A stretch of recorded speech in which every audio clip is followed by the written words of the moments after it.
আসসালামু আলাইকুম। আজকে আবারই আসলাম আমার বাসায় দুদিন পরে আমার কোয়েল পাখি দেখার জন্য। আপনাকে দেখাবো কিভাবে আছে। এই যে দেখেন কিভাবে আছে, ডিম পাড়ে রাখছিল তারা, পাখিগুলো ডিম পাড়ে রাখছে, কিন্তু খাবার এবং পানি শেষ ওদের, ওগুলো জলদি দিতে হবে। খাবারও আছে এখনো, কম পারছে ডিম, কিন্তু পানি শেষ, তাই আগে ওষুধ দেবো, তারপরে যাই আপনার খাবারগুলো চেঞ্জ করে দেবো, পরিবর্তন করবো।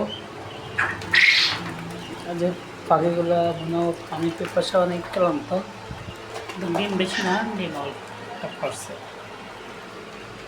দেখছেন ডিম অল্প একটা পারছে, এদিকে একটা এক দুটো আছে, তেমন পারে নাই, আর এদিকে কয়েকটা আছে এই যে। আচ্ছা, তো ঠিক আছে, ভিডিও পরে দেখাচ্ছি আরও।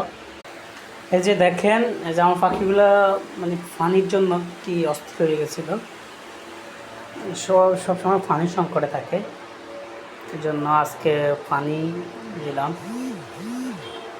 এখন পানির সাথে একটু ভিটামিন আর একটু ওষুধ দিলাম, রেনোভাইট একটা ওষুধ দিলাম, বুঝছেন।